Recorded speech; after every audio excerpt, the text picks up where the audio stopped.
പുറമേയുള്ള ഒരു വസ്തുവിൽ പ്രകാശം തട്ടി അത് കണ്ണിലേക്ക് പതിക്കുമ്പോഴാണ് നമുക്ക് ആ വസ്തു കാണാൻ സാധിക്കുന്നത്. ഇവിടെ ഒപ്റ്റിക്സ് എന്ന പ്രക്രിയയാണ് നടക്കുന്നത്. ലെൻസുകളും ടെലിസ്കോപ്പുകളും മൈക്രോസ്കോപ്പുകളും ഇന്നത്തെ ഇന്റർനെറ്റ് സാങ്കേതികവിദ്യ ലഭ്യമാകാൻ വേണ്ടി ഉപയോഗിക്കുന്ന ഫൈബർ ഒപ്റ്റിക്കൽ കേബിളുകൾ വരെ ഈ പ്രകാശശാസ്ത്രത്തെ അടിസ്ഥാനപ്പെടുത്തിയാണ് പ്രവർത്തിക്കുന്നത്. എന്നാൽ ഈ ഒപ്റ്റിക്സ് കണ്ടുപിടിച്ച ശാസ്ത്രജ്ഞൻ ആരാണെന്ന് നിങ്ങൾക്കറിയാമോ? അദ്ദേഹമാണ് AD 980 പേർഷ്യയിൽ ജനിച്ചു എന്ന് കരുതപ്പെടുന്ന ഇബ്ൻ ഉൽ ഹൈതം. ഇസ്ലാമിക ശാസ്ത്രജ്ഞനായ അദ്ദേഹത്തെ നമുക്ക് പരിചയപ്പെടാം.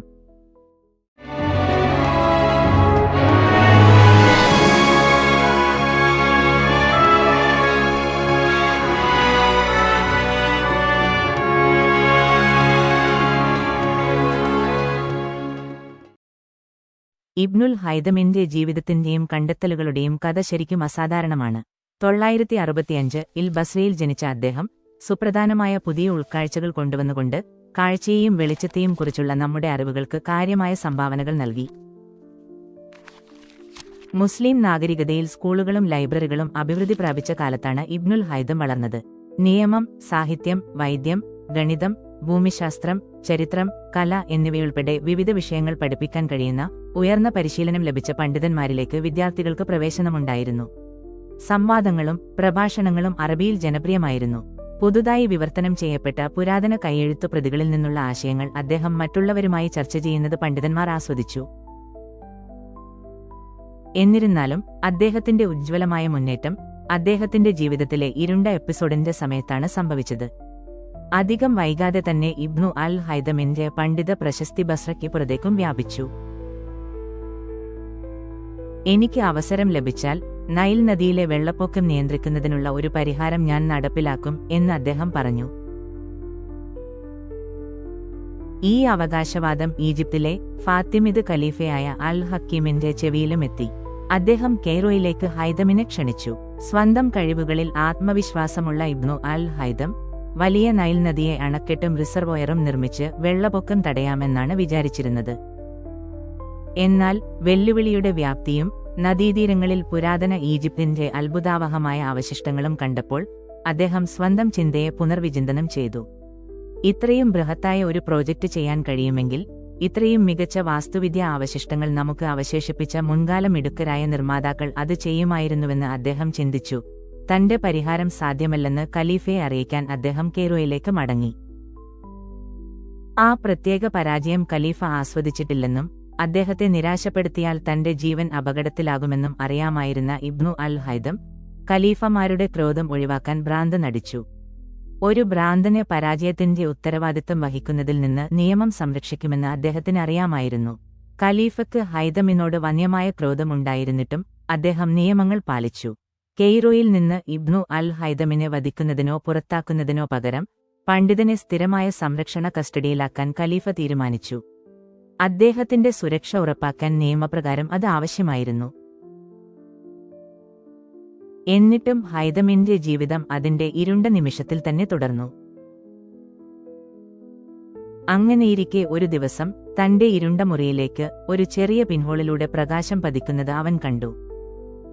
ആ പ്രകാശം മുറിക്ക് പുറത്തുള്ള ഒരു വസ്തുവിന്റെയാണെന്നും അത് തന്റെ ഇരുട്ട മുറിയിലെ ഭിത്തിയിൽ ഈ പ്രതിഭാസം പ്രതിഫലിക്കാൻ കാരണം പ്രകാശസ്രോതസ് ആയ സൂര്യനാണെന്ന് അദ്ദേഹം മനസ്സിലാക്കി. നിരന്തരമായ ആ ഇരുട്ട മുറിയിലെ പരീക്ഷണങ്ങളിൽ നിന്ന് പ്രകാശകിരണങ്ങൾ നേർരേഖയിൽ സഞ്ചരിക്കുന്നുവെന്നും ഈ കിരണങ്ങൾ നമ്മുടെ കണ്ണുകളിലേക്ക് കടക്കുമ്പോൾ കാഴ്ച കൈവരിക്കുമെന്നും അദ്ദേഹം കണ്ടെത്തുകയും ചെയ്തു.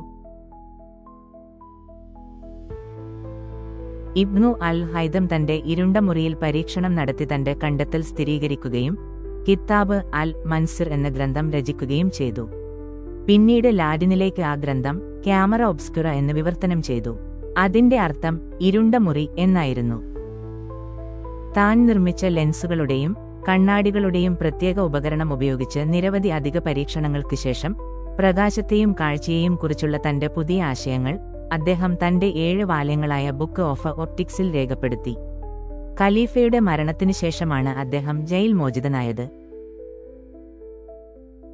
ഹൈതം എല്ലാ സിദ്ധാന്തങ്ങളും ഫിസിക്കൽ ടെസ്റ്റ് അല്ലെങ്കിൽ ഗണിതശാസ്ത്ര തെളിവിന് സമർപ്പിച്ചു. ലൈറ്റുകളും നിറങ്ങളും വായുവിൽ കൂടിക്കലരുന്നില്ല എന്ന സിദ്ധാന്തം പരിശോധിക്കാൻ ഇബ്ൻ അൽ ഹൈതം ലോകത്തിലെ ആദ്യത്തെ ക്യാമറ ഒബ്സ്ക്യുറ ആവിഷ്കരിച്ചു. പ്രകാശകിരണങ്ങൾ അതിന്റെ അപ്പർച്ചറിൽ വിഭജിക്കുമ്പോൾ എന്താണ് സംഭവിച്ചതെന്ന് നിരീക്ഷിക്കുകയും ഫലങ്ങൾ രേഖപ്പെടുത്തുകയും ചെയ്തു. തന്റെ അന്വേഷണത്തിലുടനീളം ഇബ്നു അൽ ഹൈതം ശാസ്ത്രീയ രീതിയുടെ എല്ലാ ഘട്ടങ്ങളും പിന്തുടർന്നു. പിന്നീട് ഭാവി തലമുറയ്ക്ക് അദ്ദേഹത്തിന്റെ പ്രവൃത്തികൾ വളരെ വലിയ സ്വാധീനമാണ് ചെലുത്തിയത്.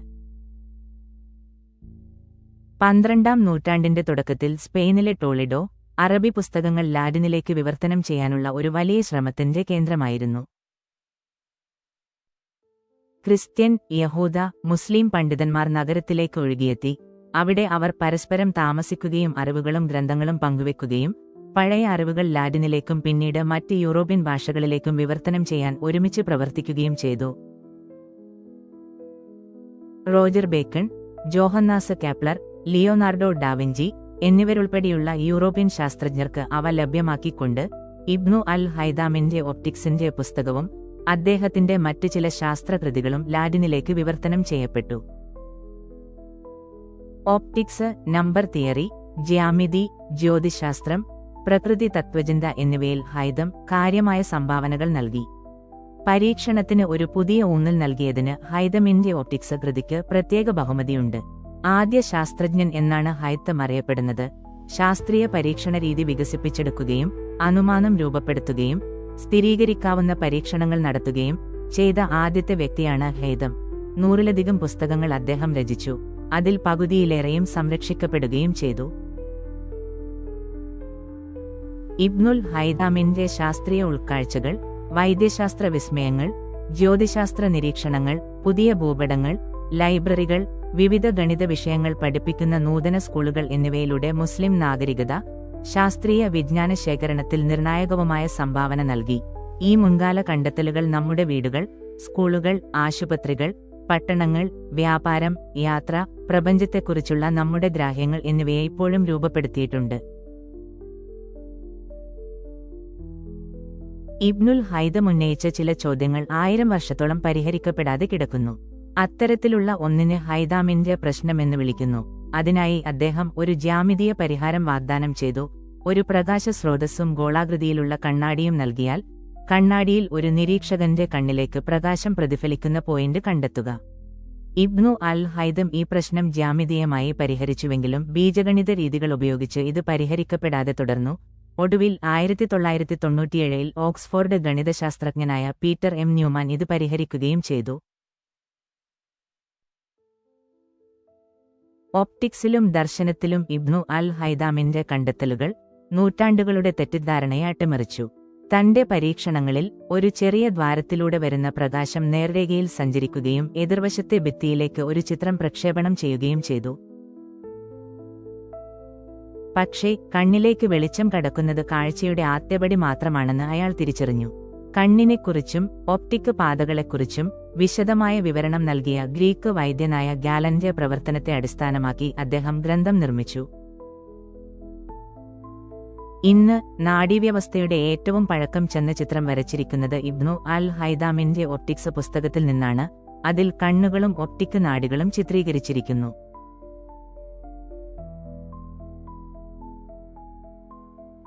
ഇബ്നു അൽ ഹൈതം ലെൻസുകളെപ്പറ്റി പഠിച്ചു. വ്യത്യസ്ത കണ്ണാടികൾ ഉപയോഗിച്ച് പരീക്ഷണങ്ങൾ നടത്തി. പരന്നതും ഗോളാകൃതിയിലുള്ളതും, പരാബോളിക്, സിലിണ്ടർ, കോൺകേവ്, കോൺവെക്സ് എന്നിവയിൽ പ്രായോഗിക ഫലങ്ങൾ അദ്ദേഹം വ്യക്തമാക്കി.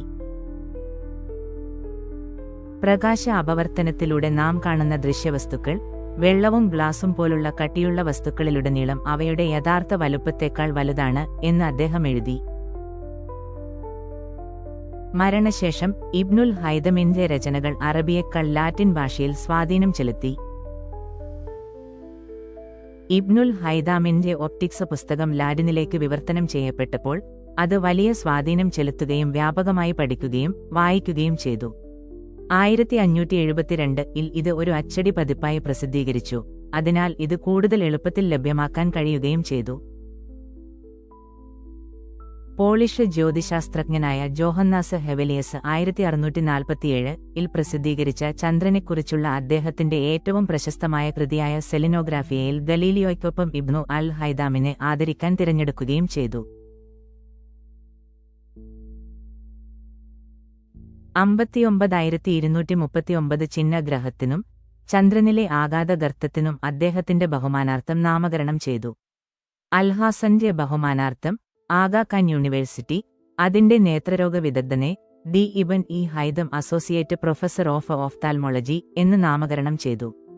2003 പുറത്തിറക്കിയ ഇറാഖി 10,000 ദിനാർ ബാങ്ക് നോട്ടിന്റെ മറുവശത്തും 1982 നിന്നുള്ള 10 ദിനാർ നോട്ടുകളിലും ഇബൻ അൽ ഹൈതം എന്ന പേരിൽ ചിത്രീകരിച്ചു.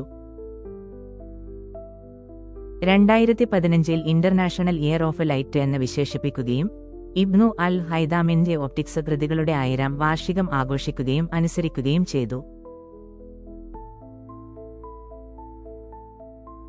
നമ്മുടെ കണ്ണും കാഴ്ചയ്ക്ക് ഉപയോഗിക്കുന്ന ലെൻസുകളും സൂക്ഷ്മജീവികളെ കണ്ടെത്തുന്ന മൈക്രോസ്കോപ്പുകളും വിദൂര ഗാലക്സികളെയും നക്ഷത്രങ്ങളെപ്പറ്റി പഠിക്കുന്ന ഹബിൾ ടെലിസ്കോപ്പ് പോലുള്ള ദൂരദർശിനികളും ഫോട്ടോ എടുക്കാൻ ഉപയോഗിക്കുന്ന ക്യാമറയിലും ഒളിഞ്ഞിരിക്കുന്നത് മൺമറഞ്ഞുപോയ ആ മഹാനായ ഇസ്ലാമിക ശാസ്ത്രജ്ഞന്റെ കണ്ടെത്തലായിരുന്നു.